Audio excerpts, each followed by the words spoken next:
Good morning. আপনারা দেখছেন Bengali YouTuber Shrabani. আজ হচ্ছে সানডে সকালবেলা, তো দেখতেই পাচ্ছেন সকালবেলা আমি পুরো বেরিয়ে পড়েছি। এখনও তারাপীঠেই আছি। এখন বাজে সকাল 7টা। তো 7টার সময় একটু বেরিয়েছি হাঁটাহাঁটি করতে। তো আজকে যাব হচ্ছে বিকালবেলা ট্রেন আছে, মানে 7:30 থেকে ট্রেন আছে রামপুরহাট থেকে।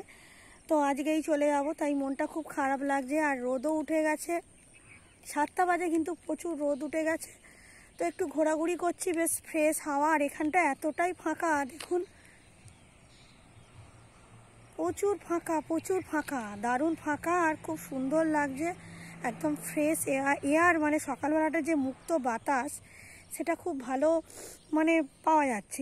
আমাদের ওখানেও আছে, সেটা বলছি না নেই, সেটা নেই যে তা না, এখানেও খুব ভালো আছে। মানে এখানটা পুরো, মানে যেখানে আমাদের হোটেল নেওয়া হয়েছে, মানে পুরো টোটালি ফাঁকা জায়গা, দারুণ ফাঁকা জায়গা, তাই ভালো লাগছে ঘুরতে। আর হাঁটলে একটু মনটাও ভালো হয়। আমি একাই বেরিয়ে পড়েছি, মুখ ফুক ধুয়ে জল টল খেয়ে মানে একদম ফ্রেশ হয়ে বেরিয়ে পড়েছি। সবাই হোটেলে আছে, ঘুমোচ্ছে। আর এমনিতে বাড়িতে কিন্তু আমি উঠি, কিন্তু একটু দেরিতেই উঠি, 7টা বাজে উঠতে। কিন্তু এখানে কিন্তু তাড়াতাড়ি উঠে পড়েছি। ওটাই হয়, বাড়িতে থাকলে মনে হয় কি ঘুম পাচ্ছে, কাজের ভয় উঠতেই ভালো লাগে না। আর এখানে দেখুন তাড়াতাড়ি উঠে পড়েছি, একদম তাড়াতাড়ি উঠেছি তখন আমি 6টা বাজে উঠে পড়েছি।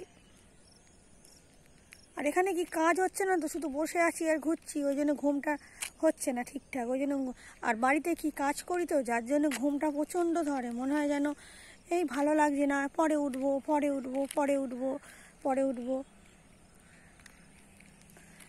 যতদূর দেখছি, মানে আমার পেছনটা দেখুন, যতদূর দেখতে পাচ্ছি এখানটা রোড, এই যে সামনেটা যে ওই যে আমার পেছন দিক, এই পেছন দিকটা রোড, গাড়ি যাচ্ছে রোড।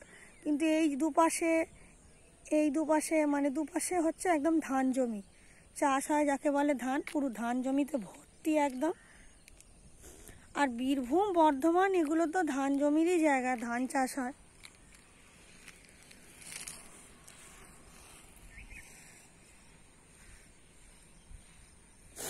ভালো লাগছে, খুব ভালো লাগছে। তো ঠিক আছে, আপনার সাথে আবার পরে কথা বলছি। দেখি এই ব্লগটা আমি কত দূর কন্টিনিউ করতে পারি। আগের ব্লগটা যেটা দিলাম ওটা খুব কম মিনিটের হয়ে গেছে। আসলে এখানে এসে ঠিকঠাক ব্লগ করতে পারছি না, গ্যাপিংও চলে গেছে একদিন। তো দেখা যাক এইটা কত দূর আমি টেনে নিয়ে যেতে পারি।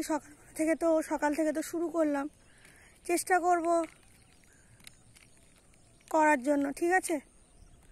তো যাই, ঘরে বলে এসছি রুমে, যে নাহলে আবার বলবে যে কোথায় গেল। আর এই যে আমার ছেলেও চলে এসছে ব্রাশ করতে করতে, ও চলে এলো। বললাম যে তুই আমার সাথে আয়, আমার পরে এলো। তো ঠিক আছে, যাই হোক, পরে আবার কথা বলবো।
আমি আবার হোটেলে চলে এসেছি, আর এখানে একটু এসে ব্যালকনিতে বসে আছি। তো ঘুম থেকে তো উঠছেই না, একটু চা খাবো সবাই মিলে, দেখা যাক কখন ওঠে। এখন 7:30 মতো প্রায় বাজে, আর ফাঁকা জায়গা বেশ সুন্দর লাগছে, এত সুন্দর। কিন্তু ফাঁকা বলে রোদটা মনে হয় বোঝা যাচ্ছে এত তাড়াতাড়ি রোদটা, মানে প্রচন্ড রোদ উঠে গেছে। আর কবে যে একটু বৃষ্টি হবে জানি না, দারুণ গরম। সকালবেলায় বলেই একটু ওয়েদারটা ভালো লাগছে, এরপরে যখন 10টা 11টা 12টা বাজবে প্রচন্ড গরম। আমি বললাম না আগের ব্লগে, মানে ট্রেনে করে এসছি, প্রচন্ড গরম হচ্ছিল, কষ্ট হচ্ছিল, যেহেতু এসি কম্পার্টমেন্ট বুক করা হয়নি, নর্মাল মানে জেনারেলেই যাওয়া হয়েছে, আসা হয়েছে। আজকে তো যেহেতু আজকে মানে 3টা 4:30 থেকে তো অতটা কষ্ট হবে না, যেতে যেতে সন্ধে হয়ে যাবে, রাত হয়ে যাবে। মানে আজকে বাড়ি পৌঁছাবো 10টা বাজবে বাড়ি যেতে। তো যাই হোক, আবার ফিরে আসি কথা বলার জন্য, আপনারা দেখতে থাকুন। এখন প্রায় সকাল 9:30 হবে। তো 9:30টার সময় আমরা 3জন চলে এসেছি সুইমিং পুলে। তো সুইমিং পুলে নামতে তো খুবই ভালো লাগে, স্নান করতে। আর সুইমিং পুলটা খুব একটা বড় ছিল না, মানে খুব একটা আর গভীরও ছিল না, যার জন্য সুইমিং না জানলেও সুইমিং পুলে ভালোই নামা যাচ্ছে, মানে মাঝখানটা ভালোই যাওয়া যাচ্ছে। মানে খুব একটা জল নেই, মানে কোমর অবধি এরকম জল হবে, মানে কোমর, যারা লম্বা তাদের কোমর অবধি, যারা একটু কম লম্বা তাদের একটু কাঁধ অবধি জল, মানে একদমই কম জল। আপনারা দেখলে বুঝতে পারবেন, এই যে সবাই এখানে নেমেছে, যার জন্য আমিও নেমেছিলাম। আমি কিন্তু সাঁতার জানি না, তার জন্য আমিও নেমেছিলাম।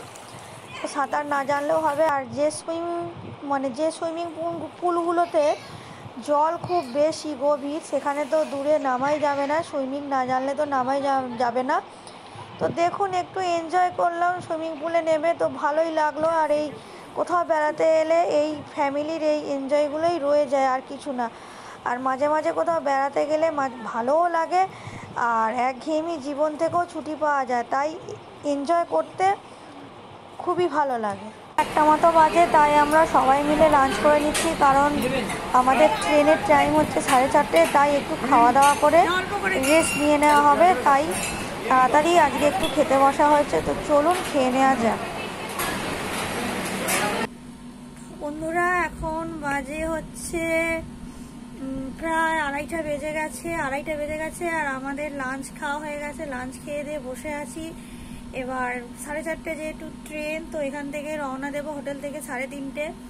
তো 1 ঘন্টা একটু রেস্ট। আর আজকে দেখে মনে হচ্ছে, দেখুন একটু এই যে দেখা যাচ্ছে কি মেঘলা করেছে, দেখাচ্ছি, বেশ মেঘ করেছে। 3:30 বাজে, মেঘ করে গেছে, ভালোই হবে বেশ, মানে বৃষ্টিটা হলে খুব ভালো হয়। দেখাচ্ছি আপনাদের। তো দেখতে পাচ্ছেন একদম রোদ কমে গেছে 3:30-র সময়, এত যে রোদ কম, মানে পুরো মেঘ করেছে। বৃষ্টি এলে তো ভালোই হয়, পুরো ফাঁকা একদম ধান জমি। তো এবার রওনা দেবো, আবার পরে আপনাদের সাথে কথা বলবো, ঠিক আছে? পরে আবার আসছি। আর চলে যাচ্ছি, মনটা খুব খারাপও লাগছে, কিছু করার নেই, বাড়িতে যেতেই হবে। ঠিক আছে, পরে আবার আপনাদের সাথে কথা বলছি।